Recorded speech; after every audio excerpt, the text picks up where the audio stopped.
Hello, everyone. I'm Jimmy Fallon, along with Lisa Boothe, Guy Benson, and Alicia Acuna, and welcome to the Big Weekend Show. Okay, the big story tonight. The countdown is on to the Iowa caucus. We are just 9 days away from the official start to the 2024 election season, and all of the Republican hopefuls are putting on their boxing gloves. Fox News national correspondent Bill Melugin is in Des Moines tonight.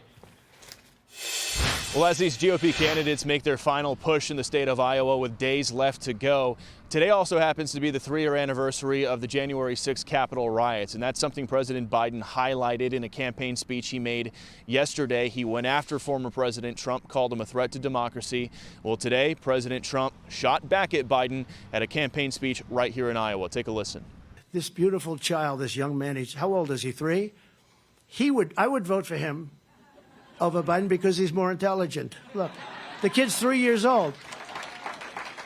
He's got better judgment. In the meantime, Florida Governor Ron DeSantis and former UN Ambassador Nikki Haley, they have been going at each other in recent days as they're both essentially fighting for second place in the polls behind Donald Trump. However, both of them have also upped their attacks on Donald Trump because he is the front leader. Take a listen. When it comes to Trump, he can call me anything you tax hike Haley. I've never raised a tax. You know, Trump's the candidate. 2024 is going to focus on his legal issues, criminal trials, January 6th, and really all these things from the past. And as for Haley, she has seen her numbers surging in the polls in recent months. She's had good momentum. However, she's also had a string of gaffes in recent days. She flubbed an answer about slavery in the Civil War. She said New Hampshire voters would have to correct what Iowa does. Then she made a comment about changing personalities from Iowa going into New Hampshire. In the meantime, former President Trump remains the man to beat in this race. He is dominating majorly when it comes to the polls. Every poll you look at, he has decided to skip all of the debates this campaign cycle. His rationale being voters know him, who he is, what he stands for, and what his policies are, and it's up to his challengers to beat him. And back out here, it is expected to be a very cold night on the night of the 15th when the caucuses are.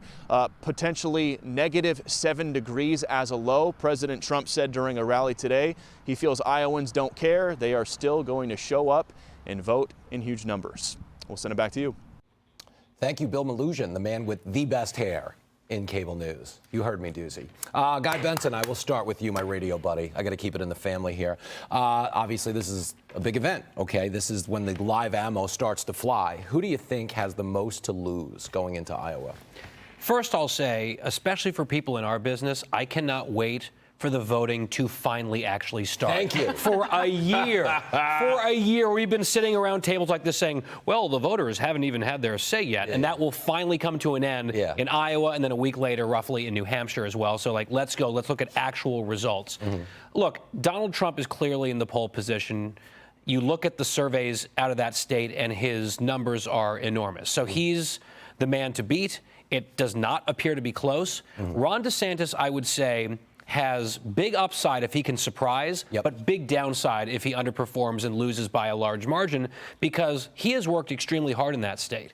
He has poured a lot of time and energy. I admire the campaign that they're running there. They've developed a really good ground game, but the ground game only really matters if it's a marginal race to put you over the top. If you're down by 30, it doesn't really matter. So if you put all of those eggs into a basket early like Iowa, and then you don't impress, that is a tough spot for his campaign, and they're looking to avoid that, obviously. That's a great point. You know who I think the most excited person is about this caucus finally happening? The Iowa TV viewer. Because they have not been able to change a channel for 2 years without watching a political commercial everywhere you look. But one of the things Trump is battling, in addition to the other candidates, is, of course, this effort to get him removed from the ballot. Ron DeSantis weighed in on that. I want to toss to that before I come to you, Lisa. Okay.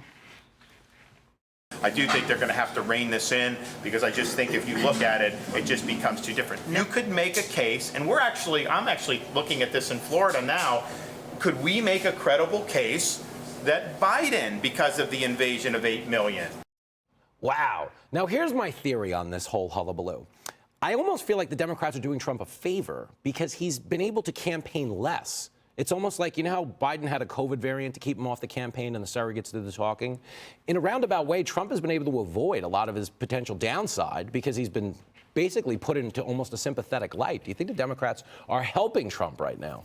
Well, I mean, it certainly is earned media for him. I mean, they did this to him in 2016 as well, where, you know, in the primary, the media talked about him so much that he got all this earned media, and they're doing it again. So, yeah, I think it's certainly helping him. But, you know, to what Governor DeSantis was saying, why not? Why can't Florida take Biden off the ballot, right? I mean, that's the inevitable path that this sets us on, what Democrats are trying to do in states like Colorado.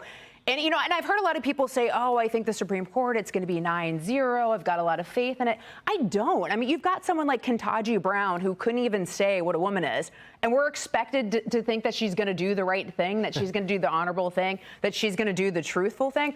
I think the ultimate goal of this is to use this to undermine the Supreme Court even further.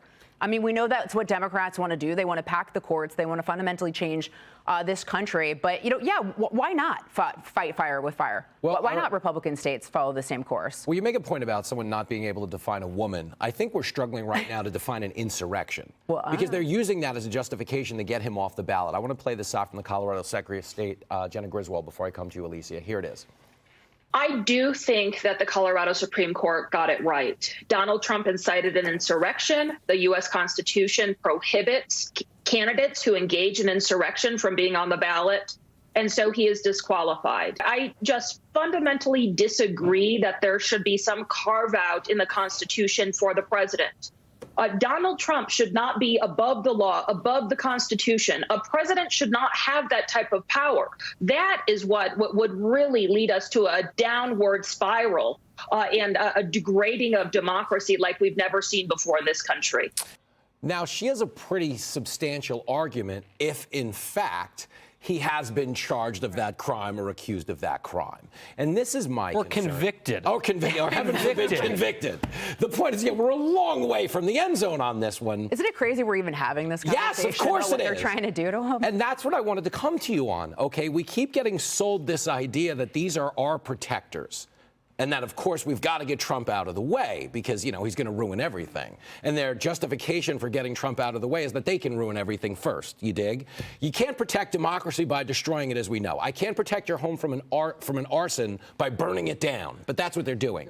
So is this just desperation? Do they not hear themselves? What do you attribute this to? Well, it's entirely political. I interviewed Secretary Jenna Griswold when she first took office, and her focus was keeping the ballot secure. That's really all she talked about. In the years since, she has become entirely political, and it has become very troubling for voters who aren't Democratic voters in the state of Colorado. And I think that it's harming the system entirely across the country when they see secretaries of state who actually have part of their responsibility to hold very dear the vote, and to think that they could be participating and taking that away from people, I think is incredibly troubling. Very good point. Let's talk to Nikki Haley for a second. We got a shot from her talking about how candidates change personalities after the Iowa caucuses. Listen to this guy.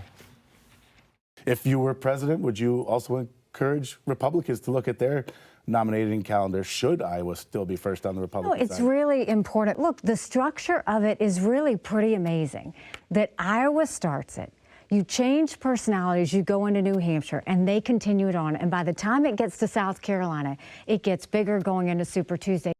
Now, DeSantis and Vivek were all over this guy. Let's get their reaction, and then I'll come to you. If you want a historical establishment politician that historically recites what the standard talking points are supposed to be on a given day, changes personalities when necessary, keeps the foreign war machine humming, and wants a domestic surveillance state like we had in the Bush-Cheney era post 9/11, I'm not your candidate. And no, your votes do not need to be corrected by any other state. I don't care what Nikki Haley says. See, some of this guy reminds me of just how boring traditional politics are, because this isn't like the most inflammatory. We've had Hillary call half the country a basket full of deplorables. Biden's called them semi-fascists. So give me a percentage. What percentage of this is a little bit of Nikki Haley missing the strike zone, and what percentage of it is her opposition just trying to ratchet up animosity? Probably about half and half, right? 50-50? And so they have to take umbrage to say, look, she's insulting these voters. The question truly is, do the voters themselves feel insulted? And they will make that voice heard one way or another very, very soon. you kind of get the point that she's making, especially on the personality point. If you're running for president, you can present a little bit differently in Iowa than New Hampshire. These are different electorates. You tweak your messaging maybe a little bit, but to say you change personalities is probably not the way that you want to put it. And look, if she's all in on New Hampshire, which I get, if that's her strategy, all in on New Hampshire, and she's closing in the polls on Trump, I get it. Then it's fine to make the joke about Iowa, saying they start and then New Hampshire, you guys corrected if you're pandering explicitly to New Hampshire. But her campaign is insisting she's still really playing in Iowa. But I'm not sure if that's going to fly anymore. She said it out loud. Yeah. She said what so many politicians know. They play to the room with the exception of Chris Christie and Donald Trump, because Chris Christie fights with the room like he doesn't care. But politicians, they play to the room. They do. But where this hurts her, though, is she has a history of flip-flopping. I mean, the thing I cannot stand about Nikki Haley is she has a finger to the wind. Which way is the wind blowing? What's my position today? What's my position tomorrow? What position do all these billionaires who are donating to my campaign want me to take, which is why they're doing it, because she's a status quo politician who can be purchased. So that's why this hurts her and undermines her, because it's part of this broader narrative that she's finger to the wind, flip-flop, does what, you know what I mean? Like, she has no roots. But, you know, inevitably, look, this primary could be over really, really early, like maybe even by the time we get to South Carolina, considering Trump's up by 20 to 30 in, you know, the big three of the first four contests. So we'll say. Wild times in Iowa. But still watch. Hey, Sean Hannity here. Hey, click here to subscribe to Fox News YouTube page and catch our hottest interviews and most compelling analysis. You will not get it anywhere else.